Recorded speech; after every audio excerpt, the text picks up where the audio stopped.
जो लोग कहते हैं मेरे भाग्य में ये नहीं है, मेरी तो किस्मत ही खराब है, ऐसा सोचने वाले को यह कहानी अंत तक एक बार जरूर सुननी चाहिए। दोस्तों, बहुत समय पहले की बात है। एक गांव में एक संत महात्मा ठहरे हुए थे।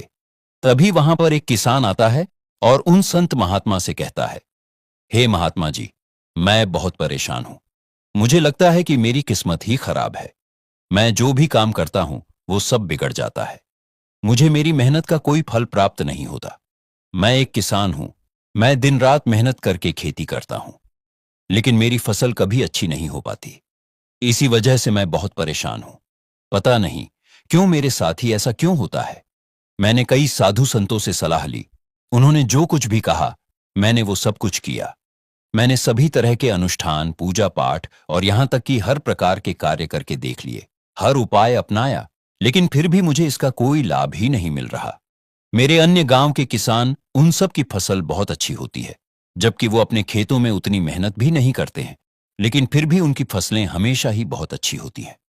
मैंने सुना है कि आप सभी की समस्या का समाधान करते हैं, इसीलिए आज मैं आपके पास आया हूं।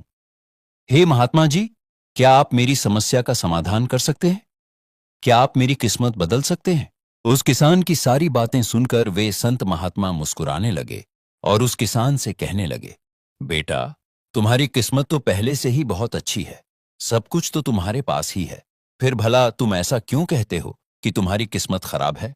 तब वह किसान संत महात्मा से कहता है, हे महात्मा जी, मेरे पास क्या है? मेरी किस्मत इतनी खराब है कि जिस भी काम में मैं एक हाथ लगाता हूं वो सारे काम बिगड़ जाते हैं। मैं चाहकर भी अपने खेतों में अच्छी फसल नहीं उगा पाता हूं, जबकि वहीं पर मेरे गांव के अन्य किसान अच्छी फसलें उगा लेते हैं और वे लोग मुझसे ज्यादा मेहनत तक नहीं करते। तो ऐसे में भाई कि भला मेरी किस्मत कैसी अच्छी हुई? इस पर वे संत महात्मा उस किसान से कहते हैं, बेटा, तुम्हारे पास एक स्वस्थ शरीर है। तुम्हारे सारे अंग सही सलामत है। तुम्हारा मस्तिष्क भी ठीक से काम करता है और तुम्हारे पास अच्छी खासी जमीन भी है। फिर भला तुम्हारे पास किस चीज की कमी है? अगर ऐसे देखा जाए तो तुम्हारी किस्मत तो बहुत अच्छी है। तब वह किसान संत महात्मा से कहता है, हे महात्मा जी, मेरी समस्या यह नहीं है कि मेरे पास क्या है और क्या नहीं। मेरी असली परेशानी यह है कि जिन भी कार्यों में मैं हाथ डालता हूं वो कार्य बिगड़ क्यों जाते हैं। जो भी कार्य मैं शुरू करता हूं वो सफल क्यों नहीं होता। हर बार कोई ना कोई बाधा आ जाती है और अंत में केवल नुकसान ही हाथ लगता है। और रही बात मेरे पास जमीन है, अच्छा शरीर, अच्छा मस्तिष्क और अच्छे अंगों की, तो वो तो सभी के पास है। मेरे सभी गांव वालों के पास भी है और उनके पास अच्छी जमीन भी है और उनके पास अच्छी फसल भी है। इसी कारण वे लोग हमेशा सुखी रहते हैं। लेकिन मेरे खेतों में तो अच्छी फसल हो ही नहीं पाती। हर वर्ष मुझे एक भारी नुकसान झेलना पड़ता है। क्या आप मुझे कोई इसका उपाय बता सकते हैं? क्या ऐसा कोई मंत्र या ऐसा कोई तरीका है जिससे मेरी किस्मत एक बार फिर से चमक जाए? किसान की बातें सुनने के बाद वे संत महात्मा मुस्कुराते हुए उस किसान से कहते हैं, ठीक है बेटा, यदि तुम सच में कोई उपाय चाहते हो या कोई मंत्र चाहते हो तो मैं तुम्हें अवश्य ही दूंगा। लेकिन उससे पहले मुझे तुम ये बताओ, क्या तुम्हें यह मालूम है कि तुम्हारे खेत में एक खजाना छुपा हुआ है? यह सुनकर वो किसान अचंभित रह गया। वह हैरानी से बोला, महात्मा जी, ये आप क्या कह रहे हैं? मेरे खेत में खजाना है और यह मुझे पता तक नहीं। कृपया मुझे बताइए, वह खजाना कहाँ है? तब वे संत महात्मा उस किसान से कहते हैं, बेटा, वो खजाना तुम्हें ऐसे ही नहीं मिलने वाला। उसके लिए तुम्हें मेरा कार्य करना होगा। जैसा मैं कहूं वैसा ही तुम्हें करना होगा, तभी वह खजाना तुम्हें प्राप्त हो सकेगा। उस किसान ने उन संत महात्मा की सारी बातें सुनी और उसके बाद वह किसान उन संत महात्मा से कहता है, हे महात्मा जी, आप जैसा कहेंगे मैं वैसा करने को तैयार हूं। बस मुझे बताइए कि क्या करना होगा। लेकिन मुझे बता दीजिए कि आखिर वो खजाना मेरे खेत में कहां पर है। फिर वे संत महात्मा उस किसान से कहते हैं, बेटा, अपने खेत में जाओ और अपने खेत की खुदाई करके एक मिट्टी टोकरी भरकर मेरे पास लेकर आओ। वो किसान तुरंत ही संत महात्मा की बात मान लेता है। वह दौड़ते हुए अपने खेत में जाता है और अपने खेत की खुदाई करके जल्दी जल्दी एक टोकरी मिट्टी भरकर वापस उन संत महात्मा के पास पहुंचता है। उस मिट्टी को देखने के बाद वे संत महात्मा उस किसान से कहते हैं, बेटा, अब मेरी बात ध्यान से सुनो। अब से 1 महीने बाद तुम अपने खेत की खुदाई करना। जब खुदाई पूरी हो जाए तो फिर एक बार वहां की मिट्टी की टोकरी मेरे पास लेकर आना। संत महात्मा की यह बात सुनकर किसान थोड़ी देर तक सोच में पड़ गया। वह सोचने लगा, जब महात्मा को पता है कि मेरे खेत में खजाना है, तो वे मुझे सीधा सीधा क्यों नहीं बता देते कि वह कहां दबा हुआ है। उसने कुछ देर सोच विचार करने के बाद संत महात्मा से आखिरकार पूछ ही लिया। वह संत महात्मा से कहता है, हे महात्मा जी, जब आपको पता है कि मेरे खेत में खजाना कहीं दबा हुआ है, तो आप मुझे सीधा बता दीजिए ना कि वह कहां है। मैं उसे अभी जाकर खुदाई करके निकाल लेता हूं। भला मुझे 1 महीने का इंतजार क्यों करना है? आखिर इसकी क्या जरूरत है? इस पर वे संत महात्मा उस किसान से कहते हैं, बेटा, हर कार्य का एक सही समय होता है, और वह कार्य यदि उस उचित समय पर किया जाए तो वह हमें उचित और शुभ फल देता है। उल्टा नुकसान भी हो सकता है। तुम चाहते हो तो मैं तुम्हें खजाना बता देता हूं कि वो खजाना तुम्हारे खेतों में कहां गड़ा हुआ है। लेकिन एक पल के लिए यह भी सोच लो, अगर तुम अभी उस खजाने को पाने की कोशिश करोगे तो हो सकता है कि तुम्हारे हाथों में कुछ भी ना आए। सोच लो, तुम अभी उस खजाने को पाना चाहते हो या 1 महीने के बाद। संत महात्मा के मुख से ये सारी बातें सुनकर वो किसान कुछ देर के लिए सोच विचार में आवज पड़ गया। फिर वो संत महात्मा से कहने लगा, हे महात्मा जी, जैसा आप कहेंगे मैं वैसा ही करूंगा। ऐसा कहकर वह किसान अपने घर लौट आता है। उसने खुद को किसी तरह समझा लिया, अपने मन की इच्छाओं को दबा लिया, किंतु अभी उसका मन बहुत बेचैन था। उसका मन बार बार खजाने की ओर खींचने लगता था। वो उस खजाने को जल्द से जल्द पाना चाहता था। रात को वह सपनों में उस खजाने को देखता, दिन में भी वह केवल उसी के बारे में सोचता रहता। जब भी वो खेत पर जाता तो एक किनारे पर बैठता और उस खजाने के बारे में सोचने लग जाता। वह पूरे दिन केवल खजाने के ही विचारों में उलझा रहता। वह यह सोचता रहता, कजब मुझे वो खजाना मिलेगा, तब मैं इस पूरे गांव का सबसे अमीर आदमी बन जाऊंगा। मेरे पास दौलत होगी, सुख सुविधाएं होंगी और मेरी सारी परेशानियां खत्म हो जाएंगी। मैं अपना जीवन आनंद में बिताऊंगा, मुझे किसी चीज की कोई कमी नहीं होगी। उसका मन खेतों में काम करने से ज्यादा उस कल्पना में डूबा रहता, आशा कि वो खजाना उसके जीवन को कैसे बदल देगा। इसी तरह धीरे धीरे 1 महीना बीत गया और जैसे ही तय समय पूरा हुआ, वह तुरंत अपने खेतों में गया और उसने अपने खेतों में से एक टोकरी मिट्टी खोदी। उस मिट्टी को टोकरी में भरकर उन संत महात्मा के पास जा पहुंचा और संत महात्मा से कहने लगा, हे महात्मा जी, यह लीजिए एक टोकरी मिट्टी जो मैंने अपने खेत से खोद कर लाया हूं। जैसा आपने कहा था मैंने वैसा ही किया। अब कृपया बताइए वो खजाना कहां पर है। इस पर वे संत महात्मा उस किसान से कहते हैं, बेटा, क्या तुमने अपने पूरे खेत की खुदाई कर ली है? तब वह किसान उन संत महात्मा से कहता है, नहीं महात्मा जी, आपने तो केवल इतना ही कहा था कि केवल एक टोकरी मिट्टी ही आपको चाहिए, इसलिए मैंने केवल एक टोकरी मिट्टी निकाली। भला उसके लिए मुझे पूरा खेत जोतने की क्या जरूरत है? अब आप बस मुझे बता दीजिए कि खजाना मेरे खेत में किस जगह दबा है, मैं सीधे जाकर वही खुदाई कर लूंगा और खजाना निकाल लाऊंगा। तब के संत महात्मा उस किसान से कहते हैं, बेटा, तुम्हें खजाना तभी मिलेगा जब तुम पूरा खेत जोतोगे। यदि तुम अपना पूरा खेत नहीं जारी जोतोगे तो वो खजाना कभी नहीं बाहर आने वाला। वो किसान कुछ देर के लिए सोच विचार में पड़ जाता है और वो ये तय करता है कि वह अब पूरा खेत जोतेगा। फिर वो महात्मा को प्रणाम करके वापस घर लौट जाता है और अगले ही दिन वो अपना सारा खेत जोतकर एक बार फिर से एक टोकरी मिट्टी भरकर संत महात्मा के समक्ष पहुंच जाता है। फिर संत महात्मा उस किसान से कहते हैं, बेटा, अभी भी तुम्हारा खेत पूरी तरह जोता नहीं गया है। एक बार फिर प्रयास करो, एक बार फिर अपने खेतों में हल चलाओ। तब वो किसान संत महात्मा से कहता है, हे महात्मा जी, मेरे पास कोई बैल या हल नहीं है, बल्कि मैं ते अपने हाथों से ही खेत जोतता हूं। तब संत महात्मा किसान से कहते हैं, बेटा, कोई बात नहीं, तुम एक बार और मेहनत करो, तुम्हारा परिश्रम व्यर्थ नहीं तो जाएगा, इसका फल तुम्हें अवश्य मिलेगा। वो किसान संत महात्मा की बात मान लेता है और वो एक बार फिर से अपने खेतों में मेहनत करता है। वो एक बार फिर से हल चलाता है और एक टोकरी मिट्टी लेकर वो संत महात्मा के समक्ष फिर से उपस्थित हो जाता है। मिट्टी देखकर वे संत महात्मा उस किसान से कहते हैं, बेटा, हाँ, अब ठीक है, लेकिन अब तुम्हें मेरा दूसरा कार्य करना होगा। इतना कहकर वे संत महात्मा किसान से आगे कहते हैं, बेटा, अब तुम अपने खेतों में उन फसलों के बीज डालो ताकि जिन फसलों को तुम उगाना चाहते हो। इस पर वो किसान थोड़ा अचरज में पड़ गया। फिर वो संत महात्मा से कहता है, हे महात्मा जी, अभी तक तो बात खजाने की हो रही थी, अब फसल और बीज बीच में कहां से आ गए। इस पर वे संत महात्मा उस किसान से कहते हैं, बेटा, अगर तुम्हें खजाना चाहिए तो तुम्हें मिट्टी में बीज तो डालने ही होंगे। तब वो किसान महात्मा से कहता है, हे महात्मा जी, आप जैसा कहेंगे मैं वैसा करने के लिए तैयार हूं, किंतु यदि मैं अभी बीज लेने जाऊंगा तो वो बीज मुझे महंगे पड़ेंगे और अभी मेरे पास बीज खरीदने के लिए पर्याप्त धन नहीं है। यदि मैं कुछ समय बाद उसे लेने जाऊंगा तब वो मुझे सस्ते मिल सकते हैं। तब वे संत महात्मा किसान से कहते हैं, बेटा, मैंने तुमसे कहा था हर कार्य का एक सही समय होता है।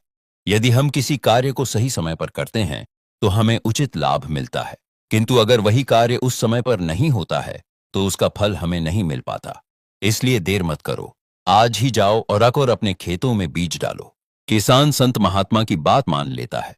वो संत महात्मा को प्रणाम करके बीज लेने निकल जाता है।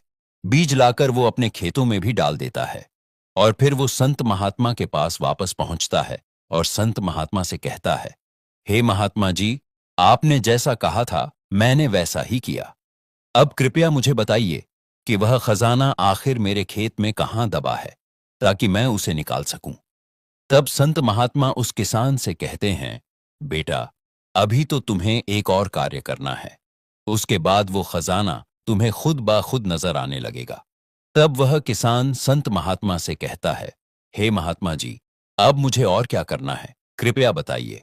इस पर संत महात्मा किसान से कहते हैं, बेटा, अब तुम्हारा कर्तव्य है, जो बीज तुमने अपने खेतों में बोए हैं तुम्हें उनकी देखभाल करनी है।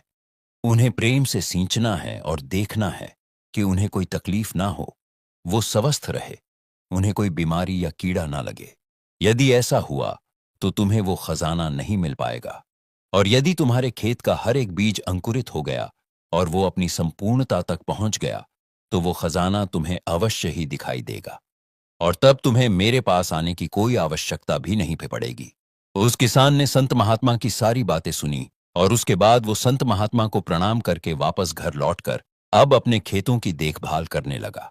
उस किसान ने अपने खेतों पर पूरा ध्यान दिया, उसकी देखभाल की, किंतु अब भी उसे सपनों में ये वो खजाना ही दिखाई देता था और वो मन ही मन सोचता था कि बस एक बार यह फसल पूरी तरह से स्वस्थ हो जाए तो वो खजाना भी मुझे मिल ही जाएगा। इसी सोच के साथ वो उन फसलों की देखरेख में ही दिन रात लगा रहता। उसने अपनी फसलों पर किसी भी प्रकार की कोई विपदा नहीं आने दी और देखते ही देखते वो दिन भी आ गया जब उसकी फसल उसके खेतों में लहलहा रही थी। जब फसल पूरी तरह लहलहाने लगी, खेतों में हरियाली बिखर गई, तभी किसान को उन संत महात्मा की कही हुई बात याद आई। संत महात्मा ने कहा था, जब तुम्हारी फसल तैयार हो जाएगी तो तुम्हें तुम्हारा खजाना भी मिल जाएगा। ये स्मरण होते ही उस किसान की आंखों से आंसू बहने लगे। जो खजाना उसके खेतों की जमीन में गड़ा हुआ था वो बाहर आ चुका था। उसके जैसी फसल उसके गांव में किसी की नहीं हुई थी। उसकी फसल से उसके सभी कर्ज भी पूरे होने वाले ही थे और गांव के सभी लोग उसकी मेहनत और लगन की प्रशंसा करने लगे थे। लेकिन तभी उस किसान को उन संत महात्मा की याद आई और वो खुद को महात्मा के समक्ष पहुंचने से रोक नहीं पाया। वो तुरंत ही महात्मा के चरणों में ताके जाकर गिर पड़ा और भाव विभोर होकर उनसे कहने लगा, हे महात्मा जी, आपने जो खजाना मुझे बताया था वो मुझे मिल गया है, लेकिन एक बात मुझे समझ नहीं आई कि यही खजाना मुझे पहले क्यों नहीं मिला। तब वे संत महात्मा उस किसान से कहते हैं, बेटा, हमेशा किस्मत को दोष देना सही नहीं होता। पहले तुम अपनी किस्मत को सही करने में लगे हुए थे, लेकिन तुम यह भूल रहे थे कि तुम्हारी किस्मत तो पहले से ही सही थी। तुम सही काम नहीं कर पा रहे थे। तुम चाहते थे कि तुम्हारे कर्म किए बिना ही तुम्हारी फसल सबसे उत्तम हो, लेकिन उस वक्त मैंने तुम्हें खजाने का लालच दिया, और खजाने के लालच में ही सही, लेकिन जब तुमने सही समय पर सही काम किया तो तुम्हें सही फल भी मिला। और जो तुम्हारे पास सबसे उत्तम चीज है, जो तुम्हारे पास असली खजाना है, वो है तुम्हारा शरीर। इस शरीर के माध्यम से हम इस दुनिया में जो चाहे वो पा सकते हैं, लेकिन यहाँ पर तो हर कोई अपनी किस्मत का रोना रोने में लगा हुआ है। यहाँ तक कि उन्हें अपने कर्मों में विश्वास ही नहीं है तो ऐसे लोग भला अपने लक्ष्य तक कैसे पहुंच सकते हैं? इस पर वह किसान संत महात्मा से प्रश्न करते हुए कहता है, हे महात्मा जी, क्या सच में किस्मत नाम की कोई चीज होती भी है? तब वे संत महात्मा किसान से कहते हैं, बेटा, किस्मत क्या है? किस्मत हमारे ही सत्कर्म है, और ये सत्कर्म ही हमें ऊर्जा और शक्ति प्रदान करते हैं ताकि हम सही दिशा में कार्य कर सकें, और इन कार्यों से ही हम अपने जीवन के लक्ष्य को प्राप्त कर सकते हैं।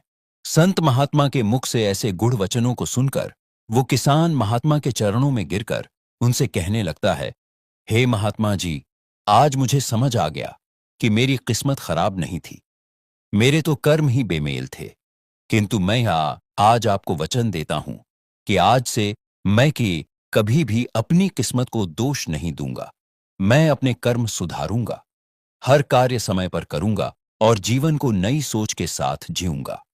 इतना कहकर वह किसान संत महात्मा को साष्टांग प्रणाम करता है और एक नई समझ के साथ घर लौट जाता है।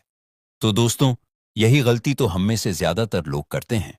हम बार बार अपनी किस्मत को कोसते रहते हैं, लेकिन कभी अपने कर्मों को आईना नहीं दिखाते। हम ये नहीं सोचते कि क्या हमने अपने लक्ष्य को पाने के लिए जो कर्म करने चाहिए थे वो कर्म किए हैं या नहीं, कहीं उसमें कोई कमी तो नहीं रही, और अगर उसमें कोई कमी थी तो क्या उस कमी को दूर करके क्या उस लक्ष्य को प्राप्त किया जा सकता था। और यह सब हम तब सोच पाएंगे, तब समझ पाएंगे जब हम अपनी किस्मत को दोष देना बंद कर देंगे। लेकिन हम तो अपने आप को सही और अपनी किस्मत को गलत ठहराना चाहते हैं। हम किसी ऐसे को चाहते हैं जो हमारी गलतियों का ठेका ले, और इसीलिए हम अपनी किस्मत को हमेशा दोष देते रहते हैं ताकि हमें कभी किसी के सवालों का कोई जवाब ही ना देना पड़े। और इस तरह से हम उस समस्या से भी निकल जाते हैं, और हम पीछे पलटकर ये नहीं देखते कि क्या हमने उस लक्ष्य को पाने के लिए हर मुमकिन प्रयास किया थी या नहीं थी या नहीं। हमसे कहीं पर कोई गलती तो नहीं हुई थी, क्योंकि हमें तो लगता है कि ये सब तो किस्मत का खेल है, और भला किस्मत से कौन जीत सकता है। आपने भी अपने आसपास कई ऐसे लोगों को देखा होगा जो जब अपने सपनों को पूरा नहीं कर पाते तो आंसू बहाते हैं, नाराज होते हैं, और जब उनसे कोई उनकी असफलता का कारण पूछता है तो वो यही कहते हैं कि वो तो मेरी किस्मत में था ही नहीं। लेकिन यहीं पर हम एक सच्चाई को नजरअंदाज कर देते हैं। इस संसार में कुछ लोग ऐसे भी हैं जो किस्मत की नहीं, अपने कर्मों की डगर पर भरोसा करते हैं। वे जानते हैं कि लक्ष्य भले ही हाथ ना लगे, लेकिन कर्म करना कभी बंद नहीं होना चाहिए। ऐसे लोग कभी हार मानकर यह नहीं कहते कि मेरी तो किस्मत ही खराब है, बल्कि वो उठते हैं, फिर से कोशिश करते हैं, और तब तक कोशिश करते हैं जब तक उन्हें सफलता ना मिल जाए, क्योंकि उन्हें मालूम होता है जो कर्म में विश्वास रखता है उसके लिए किस्मत भी रास्ता बना देती है। दोस्तों, इस कहानी से हमें यही सीख मिलती है कि अगर आप केवल किस्मत पर भरोसा रखते हैं तो आपको उतना ही मिलेगा जितना आपकी किस्मत में को लिखा है, और यदि आप खुद पर और अपने कर्मों पर विश्वास करते हैं तो आप अपने नसीब को भी अपनी मेहनत से बदल सकते हैं, एक नई किस्मत खुद लिख सकते हैं।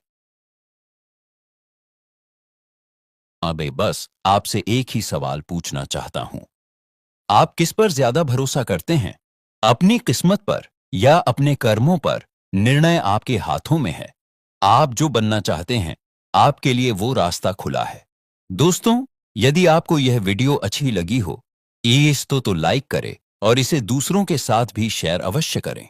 और हाँ, यदि आप ऐसी ही ज्ञानवर्धक वीडियोस देखना चाहते हैं तो हमारे चैनल को अभी सब्सक्राइब करें।